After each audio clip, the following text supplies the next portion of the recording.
What a privilege it is to be here. I watch so many TED Talks, and to be on a stage sharing with you guys, what an honor. I am half Ethiopian. Those of you who are familiar with the African culture will be aware that the mother plays a key role in helping decide what her son studies and where he goes to study it. And my mom did exactly that. She played a key role in choosing civil engineering as my degree and Loughborough University as to where I was going to study it.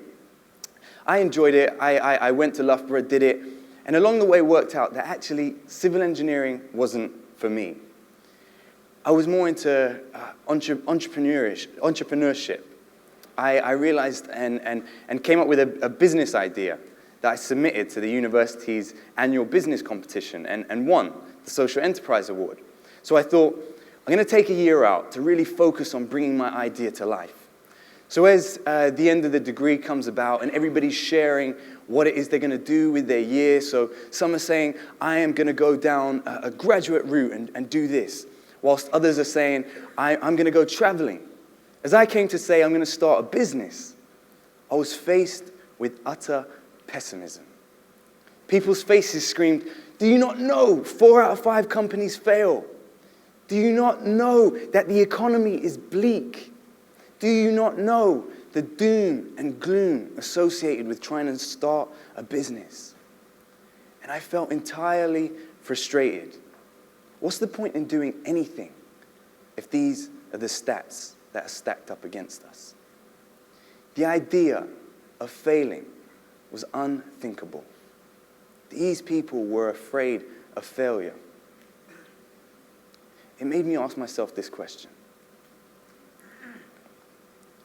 What would I do if I couldn't fail? What would you do if you couldn't fail? Think about that. What would you do if you could not fail? With regards to career,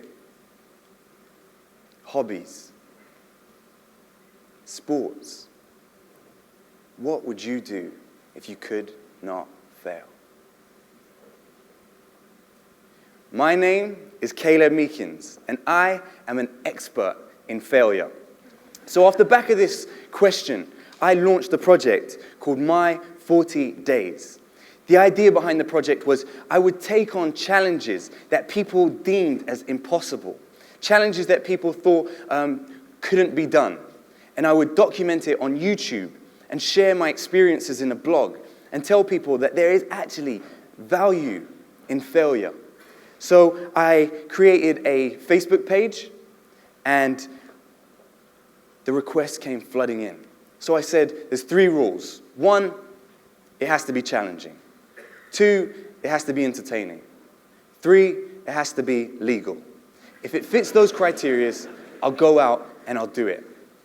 So day 6 or day 7, I find myself in McDonald's. Picture this, the challenge. Get a fast food chain to cook your raw chicken. So I'm in McDonald's. I'm holding a 2-kilogram naked chicken. Part of the challenge is I have to keep a straight face. So I go in and I'm like, can you cook my chicken? I have never walked into a place and caused such a reaction. The guy behind the till is like, Reggie, come have a look at this. Within seconds, all the staff from Shirley McDonald's were surrounding my 2-kilogram raw chicken. They told me to go on to Nando's. I went into KFC. It was as if they'd never seen a chicken before. It was crazy. And so I was enjoying this, and it was fun. I got a challenge to go and try and test drive a Lamborghini. Now, if I go in and try and test drive a Lamborghini, they're going to say, where's your deposit? And I don't think I look like someone who has a deposit to take a Lamborghini for a ride. So I thought creatively, how could I do this? And I said, well, if I dress up as an Arab sheikh, take a security guard and a translator, then surely they'll let me test drive a Lamborghini. So we did that. We walk into the place, 2 security guards. I look the part, go in. The guy's like, nice to meet you. We just rung up beforehand saying, Prince Khalib is on his way. No word of a lie. Prince Khalib is coming. We go in. The guy goes to shake my hand. My security guard gets in the way, and he's like, no. Speak directly to me, not the sheikh. I had to contain myself. I cannot explain to you. I just wanted to burst out laughing. If you don't believe this, all of this is on YouTube. So the challenges are fun. And another challenge. I got asked to go and convince the public I am famous. Now, how am I going to go and do that? Come on. So Westfield Shopping Centre was the scene. I thought, if I get a number of girls to maybe scream my name and get a buzz going of someone famous is in the building, and then I turn up with a bit of an entourage, and we stroll through the shopping centre, and these girls come up to me and ask for my autograph, then we're in it. One problem, I need to pass as some form of celebrity. So my sisters come up with the idea. You look like one of the werewolves from Twilight. So I thought, okay, we'll go for it. We go there, we do it, oh my goodness. Within 15 minutes, there is this incredible buzz. We go into the Apple store. They have to assign us security because the girls are going crazy. Hollister, they had to shut off part of the store because the girls were just... We went on social media, actually, on Instagram, and we found this picture. Look who I just met. #Twilight. Underneath it, they say, who is it? And she responds, don't know, his name, he's one of the werewolves in Twilight. It's crazy what people buy. But I was finding that this project was actually quite a lot of fun. But I also wanted it to take quite a more significant theme and angle. So you probably look at me here and think, he can't have trouble speaking to girls, surely not. But actually, I'm really shy when it comes to speaking to girls that I like. And when it comes to approaching a girl, and I get it wrong time and time again when it comes to getting her number. And so I thought, look, let me take on a challenge that actually works at developing my ability to talk to the opposite sex when I like them. So I did that. I went to Carnaby Street looking for love. Now picture this, the challenge, find love. I went up to girls and I said, do you believe in love? And they'd respond with, yeah, why? And I'd be like, well, I've just fallen in love with you. I cannot explain the reactions that I got. It was hilarious. But I came to understand something that day. The fear of failure cripples. The fear of failure stops you from pursuing or doing what you're passionate about. And so facing your fear develops courage. It develops strength and character. And giving yourself permission to fail frees you up to dream. It frees you up to go for things that you wouldn't even have dreamed of going for. So these challenges, they often take different shapes, and they often incorporate me going up and doing stuff that gets rejected and rejected and rejected. Very parallel to what goes on in real life. When you go for jobs, the rejection that you face is very similar. And so I'm finding that bouncing back is a key element.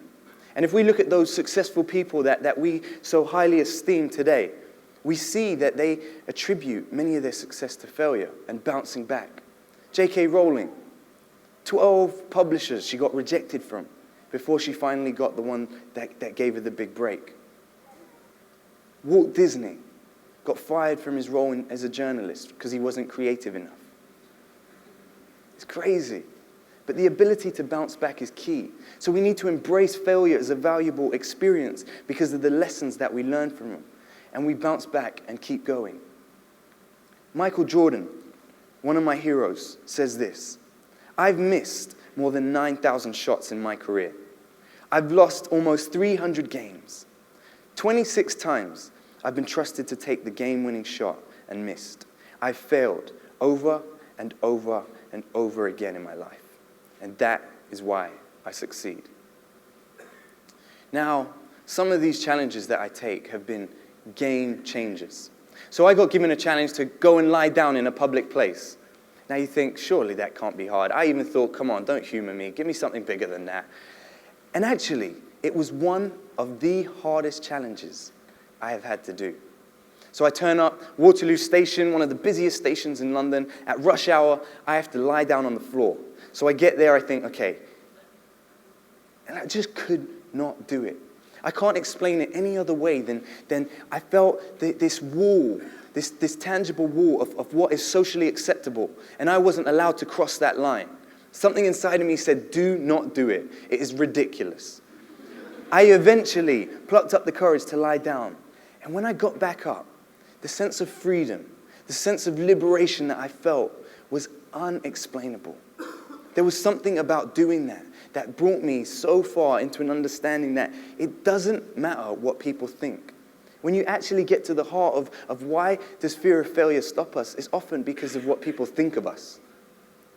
And so we need to break certain walls down, certain social stereotypes.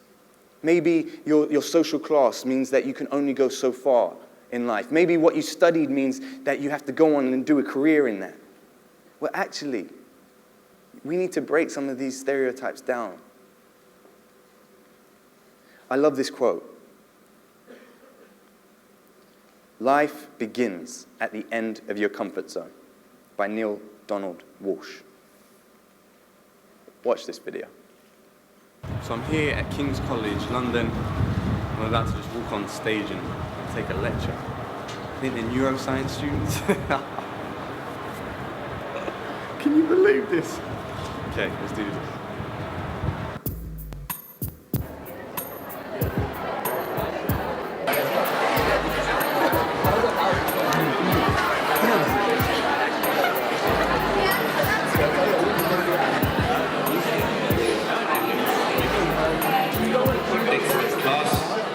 Thank you very much. So, my name is Meakins. I am taking the lecture today.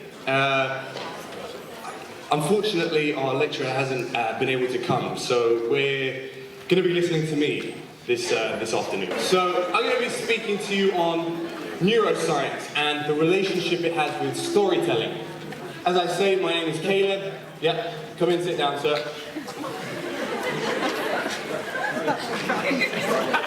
Quiet down, class, please. Quiet down. I'm explaining to you the importance of storytelling when it comes to science and the intrinsic elements of this subject that we so dearly love and we're interested in. We are young, we're clear thinkers, we want to go far in life, don't we? Who here wants to go far in life? Yeah, thank you. Do the rest of you not want to? Yeah, come in, darling. Lead up. So 20% of you neuroscience students want to go far in life. Not neuroscience students. Okay. Oh, this is not neuroscience. What is this? This is what? Common Year 1. That's what I meant.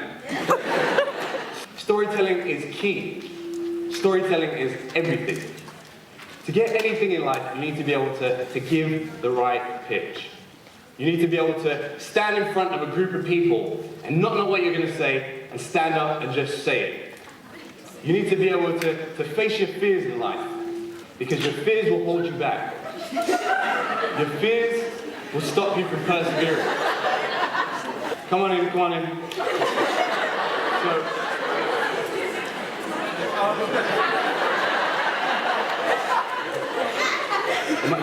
I'm Mr. Meakins. Who are you? Oh.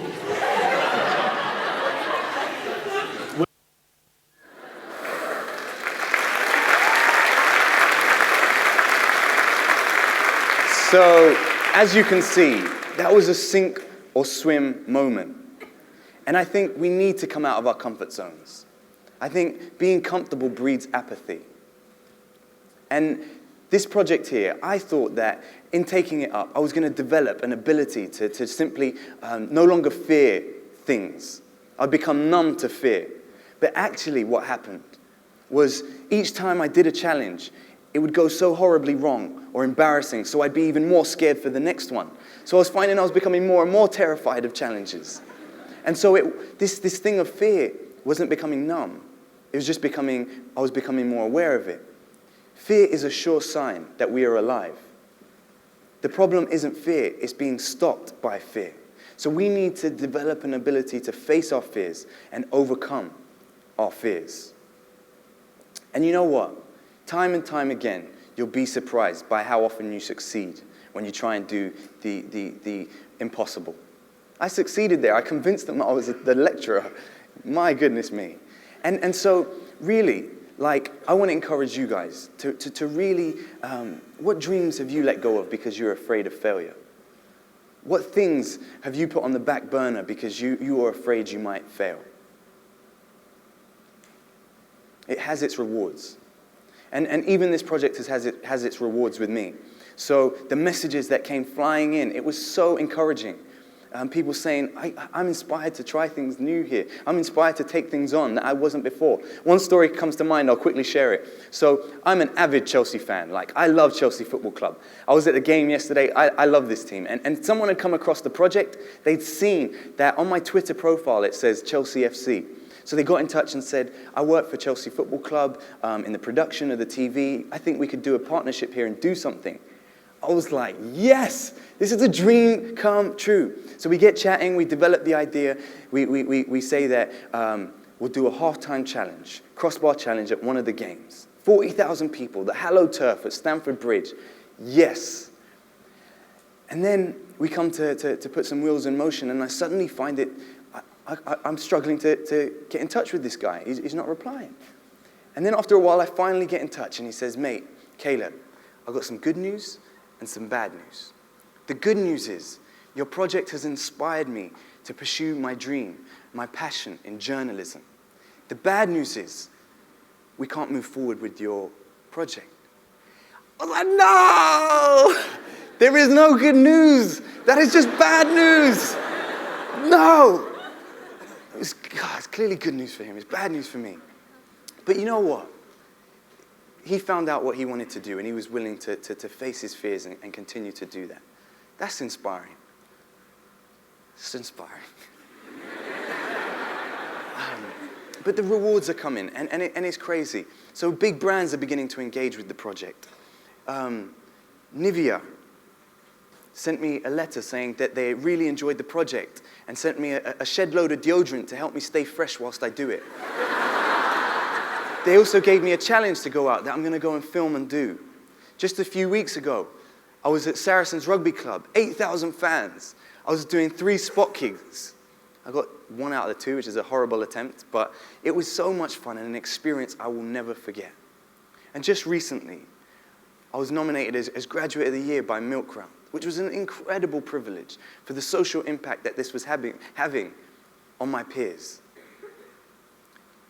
And here today, speaking on a stage, TEDx stage, what a dream come true. And it is a privilege to come and talk to you guys and share with you guys. I'm halfway through the project, so keep giving me suggestions at my 40 days on Twitter, and if it's, as I say, legal, I'll go out and do it. And so I just want to end with this, by challenging you guys. What big dreams have you let go of that you need to pick back up? That's a big, big challenge, and I want you to really engage with it. On a practical level, on a smaller level, I want to challenge you to do one thing: to lie down in a public place. Take a picture and tweet me. I'll finish with this. Without failure, there is no success. Thank you very much.